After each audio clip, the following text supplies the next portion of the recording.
പലപ്പോഴും നമ്മൾ പറഞ്ഞു കേൾക്കാറൊരു കാര്യമാണ്, ഏത് ഒരു കാര്യം ചെയ്യരുതെന്ന് പറയുമ്പോൾ അത് ചെയ്യാനുള്ള ടെൻഡൻസി കൂടുമെന്ന് പറയുമല്ലോ. അപ്പം അതുപോലെ മദ്യപിക്കരുത് എന്നൊരു പയ്യനോട് അല്ലെങ്കിൽ ഒരു 16-17 വയസ്സുകാരനോട് പറയുകയാണെങ്കിൽ അവനത് എന്താണെന്ന് അറിയാനുള്ള ഒരു ടെൻഡൻസി എപ്പോഴും ഉണ്ടാവും എന്ന് പറയും. പക്ഷേ എന്നാൽ കുറച്ച് അവനത് ടേസ്റ്റ് ചെയ്യാൻ കൊടുത്താൽ അത് ഇതാണ് എന്ന് തിരിച്ചറിഞ്ഞാൽ പിന്നെ ഉപയോഗിക്കില്ല എന്ന് പറയുന്ന ഒരു വിഭാഗം ഉണ്ടല്ലോ. എന്താണ് ഇതിൻ്റെ യാഥാർത്ഥ്യം? അപ്പോൾ അങ്ങനെ വേണേൽ ചിന്തിക്കാം. പക്ഷെ ഒന്ന് ആലോചിച്ച് നോക്കിക്കേ, ഞാൻ നേരത്തെ പറഞ്ഞ പോലെ അതിൻ്റെ ഒരു ന്യൂറോ സയൻസ് നോക്കിക്കഴിഞ്ഞിട്ടുണ്ടെങ്കിൽ അവൻ്റെ ഫ്രോണ്ടൽ കോർട്ടക്സ് ഉപയോഗിച്ചിട്ട് ഞാൻ ഇതിൻ്റെ ടേസ്റ്റ് അറിഞ്ഞു, ഇനി എനിക്കിത് വേണ്ട എന്ന് പറഞ്ഞ് ചിന്തിക്കുന്നു. അവൻ്റെ ചിന്ത എത്രമാത്രം സ്ട്രോങ് ആണ് എന്നുള്ളത് അവൻ തീരുമാനിക്കണം. ഇനി രണ്ടാമത്തെ എന്താ, ഒരിക്കൽ നമ്മുടെ റിവാർഡ് സിസ്റ്റം ഉത്തേജിപ്പിക്കപ്പെട്ട് കഴിഞ്ഞു. ഞാൻ നേരത്തെ പറഞ്ഞ ലിംബിക് സിസ്റ്റത്തിനകത്തുള്ള വെൻട്രൽ ടെഗ്മെൻ്റൽ ഏരിയ എന്ന് പറയുന്ന ഭാഗത്ത് ആ ഒരു റിവാർഡ് സിസ്റ്റം ആക്ടിവേറ്റ് ചെയ്ത് കഴിഞ്ഞു എന്ന് പറഞ്ഞാൽ ഇതിൻ്റെ സുഖം എന്താണെന്ന് അറിഞ്ഞു. അതിൻ്റെ സ്വാധീനം അമിഗ്ഡലയിലും നമ്മൾ നന്നായിട്ട് വരും. അപ്പോൾ ഈ കൂടുതൽ വേണം, അല്ലെങ്കിൽ ഇത് ഒന്നുകൂടി ഒന്ന് ട്രൈ ചെയ്യണം എന്നുള്ള ഒരു ആഗ്രഹം അമിഗ്ഡല ഉണ്ടാക്കും അല്ലേ. അപ്പോൾ കാര്യകാരണ സഹിതം ചിന്തിക്കുന്ന ബ്രെയിൻ അമിഗ്ഡലയുടെ സ്വാധീനം ഇപ്പുറത്ത്.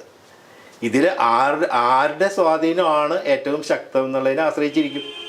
ഇവൻ കൂടുതൽ ആരാണോ ചെലുത്തുന്നത് ആ ഭാഗത്തേക്ക് പോകും. അമിഗ്ഡലയുടെ സ്വാധീനം ശക്തമായി കഴിഞ്ഞാൽ അവൻ എന്ത് ചെയ്യും? ഒരിക്കൽ ടേസ്റ്റ് ചെയ്ത് ഇനി വേണ്ടാന്ന് വെച്ചാണെങ്കിൽ അവൻ എന്ത് ചെയ്യാൻ സാധ്യതയുണ്ട്? ടെൻഡൻസി വരും. അതല്ല, എനിക്കങ്ങനെ വേണ്ട, ഞാനിത് വെറുതെ ടേസ്റ്റ് ചെയ്യാൻ വേണ്ടി മാത്രമോ എന്ന് വിചാരിച്ചു. പക്ഷെ അത് ഒരു ഞാണമ്മക്കളിയല്ലേ. അത് ഒരു പക്ഷേ ചിലപ്പോൾ മുഴുവനായിട്ട് പ്രായത്തിലുള്ള പയ്യൻ അത് സാധിക്കണമെന്നില്ല. അവനെ ഇഷ്ടമില്ല എന്നുണ്ടെങ്കിൽ പിന്നെ കഴിയുന്നത് അത് ചെയ്യാതിരിക്കാന്ന്. ഇത് ഞാൻ പറഞ്ഞില്ലേ, ഇപ്പോൾ ഈ മദ്യം ഉപയോഗിക്കുക എന്നുള്ളതൊരു വ്യക്തിയുടെ സ്വാതന്ത്ര്യമാണ്. മദ്യം ഉപയോഗിക്കുന്ന ആൾ മോശമാണെന്നും മദ്യം ഉപയോഗിക്കാത്തവർ നല്ല ആളെന്നുള്ളൊരു അഭിപ്രായം എനിക്കില്ല. പിന്നെ അത് മാത്രമല്ല, ഈ മദ്യം കഴിക്കണം എന്നുള്ളത് ഉപദേശിക്കുന്നതിനോടും എനിക്ക് താല്പര്യമില്ല. കാരണം തിരിച്ചറിവുകൾ ഉണ്ടാകുകയും അത് വ്യക്തി തന്നെ സ്വയം എടുക്കേണ്ട ഒരു തീരുമാനമാണ്. എനിക്ക് ഈ സമൂഹത്തിൽ എനിക്ക് എന്ത് ചെയ്യാൻ സാധിക്കും. ഇപ്പം ഡോപ്പമിൻ എന്ന് പറയുന്നതാണല്ലോ നമ്മൾക്ക് ഈ പ്രശ്നം ഉണ്ടാക്കുന്നത്. ഈ ഡോപ്പമിൻ എന്ന് പറയുന്നത് ഒരുപാട് സന്തോഷം തരുന്ന ഒരു ന്യൂറോ ട്രാൻസ്മിറ്ററാണ്. ഒരു നല്ലൊരു വ്യക്തിയായിട്ട് സംസാരിക്കുമ്പോൾ, ഈ ഒരു ഇൻ്റർവ്യൂ എടുക്കുമ്പോൾ എൻ്റെ ബ്രെയിനിൽ ഒരുപാട് ഡോപ്പമിൻ പ്രൊഡക്ഷൻ ഉണ്ടാകുന്നുണ്ട്, എനിക്ക് സന്തോഷം കിട്ടുന്നുണ്ട്. നല്ലൊരു പ്രവൃത്തി ചെയ്യുമ്പോൾ എനിക്ക് നല്ല സന്തോഷം കിട്ടുന്നുണ്ട്. എൻ്റെ ഫാമിലിയിലെ എല്ലാ മെമ്പേഴ്സും തമ്മിൽ ഒന്നിച്ചിരുന്ന് സംസാരിക്കുമ്പോൾ എനിക്ക് സന്തോഷം കിട്ടുന്നുണ്ട്. രാഷ്ട്രത്തിന് വേണ്ടിയാണ് എന്തെങ്കിലും ചെയ്യുകയാണെന്നുണ്ടെങ്കിൽ, ഒരു വ്യക്തിക്ക് വേണ്ടി എന്തെങ്കിലും നന്മ ചെയ്യുകയാണെങ്കിൽ എനിക്ക് സന്തോഷം കിട്ടുന്നുണ്ട്. അപ്പോൾ ആ ഒരു സന്തോഷത്തിൻ്റെ പുറകെ പോകും. അപ്പോൾ സന്തോഷം കിട്ടാനാണെങ്കിൽ വേറെയും മാർഗങ്ങളുണ്ട്. ഡോക്ടർ, ഇപ്പോൾ നമ്മൾ മദ്യപാനത്തിലേക്ക് തിരിച്ചു വരികയാണെങ്കിൽ ചെറുതായിട്ടൊക്കെ കഴിക്കുന്നതുകൊണ്ട് വലിയ കുഴപ്പമൊന്നുമില്ല എന്ന് പലരും പറഞ്ഞു കേൾക്കാറുണ്ട്. അപ്പോൾ ഞാൻ ചിലപ്പോൾ ആഴ്ചയിൽ ഒരു ദിവസം കഴിക്കുന്ന ഒരാളാണ്, അല്ലെങ്കിൽ അതുകൊണ്ട് വലിയ കുഴപ്പമൊന്നുമില്ല എന്നൊക്കെ പലരും പറയാറുണ്ട്.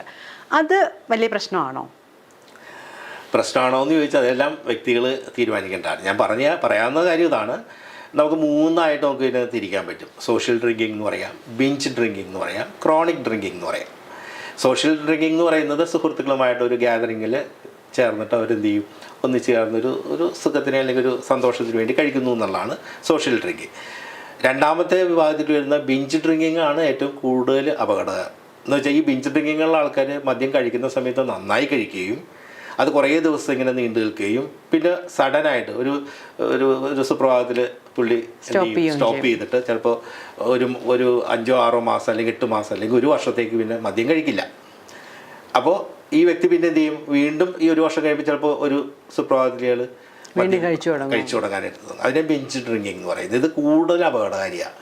ഇതാണ് ഏറ്റവും കൂടുതൽ അപകടകാരി, ബിഞ്ച് ഡ്രിങ്കിങ് ആണ്. പിന്നെ ക്രോണിക് ഡ്രിങ്കിങ് എന്ന് പറയുന്നത് നമുക്കറിയാം, മദ്യം ഇല്ലാതെ പറ്റില്ല. എന്ത് ജോലി ചെയ്യുകയാണെങ്കിലും ഒരു ദിവസത്തിൽ പല പ്രാവശ്യം ഈ ജോലി ചെയ്യുന്നവർ എങ്ങനെയെങ്കിലും സമയം കണ്ടെത്തിയിട്ട് പോയി കഴിക്കാതിരിക്കാൻ പറ്റാത്ത ഒരവസ്ഥ വരുമ്പോഴാണ് ഈ ക്രോണിക് ഡ്രിങ്കിങ് എന്ന് പറയുന്നത്.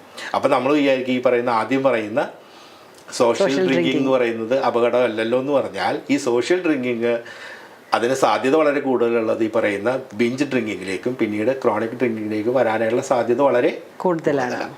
അതിപ്പോൾ നമ്മൾക്ക് ചുറ്റുമുള്ള എൻവയോൺമെൻറ്റ് അതുപോലെ ഒരു സാഹചര്യം അങ്ങനെ വരുമ്പോൾ, ഇപ്പോൾ ഈ സോഷ്യൽ ഡ്രിങ്കിങ് എന്ന് പറയുന്നത് ആ ഒരു കൂട്ടായ്മ എപ്പോഴും വരികയാണെങ്കിൽ അവർ എപ്പോഴും കഴിക്കാനും അത് പിന്നീട് അതെ അത് ഓരോ ദിവസവും ഇന്നൊരു ദിവസം അല്ലേ എന്ന് വിചാരിക്കും, അടുത്ത ദിവസം വീണ്ടും ഒരു ദിവസം അല്ലേ. ആഴ്ചയിൽ ഒരു ദിവസം മദ്യപിക്കുമെന്ന് പറയുന്നവർ 2 ദിവസം ആ ഗ്യാങ് കൂടുമ്പോൾ 2 ദിവസം മദ്യപിക്കാൻ തുടങ്ങും. പിന്നെ അത് ക്രോണിക്കിലേക്ക് പോകാൻ സാധ്യത ഉണ്ടല്ലോ, വളരെ കൂടുതലാണ്. അപ്പോൾ അതൊക്കെ വ്യക്തി എടുക്കുന്ന തീരുമാനങ്ങളാണ്. തീർച്ചയായും അത് എനിക്ക് വേണ്ട എന്ന് പറയുന്ന നമ്മളുടെ സെൻസ് കറക്റ്റായിട്ട് അവിടെ ഡോക്ടർ പറയുന്ന പോലെ കട്ട് ചെയ്യാൻ പറ്റുക എന്ന് പറയുന്നത് അത് എത്രമാത്രം പറ്റും എന്നുള്ളതും കൂടി ആലോചിക്കണം. അത് ഡിപ്പെൻഡ് ആ ഒരു വ്യക്തിയെ ഡിപ്പെൻഡ് അങ്ങനെയാണെങ്കിൽ ചെയ്തിട്ടാണ്. ഇപ്പൊ ഇന്നൊരു സോഷ്യൽ ഡ്രിങ്കിങ് എടുക്കുന്ന ഒരാൾ അടുത്തൊരു സോഷ്യൽ ഡ്രിങ്ക് അവർ പോകുന്ന സമയത്ത് അത് ഒഴിവാക്കാൻ പറ്റുമോ?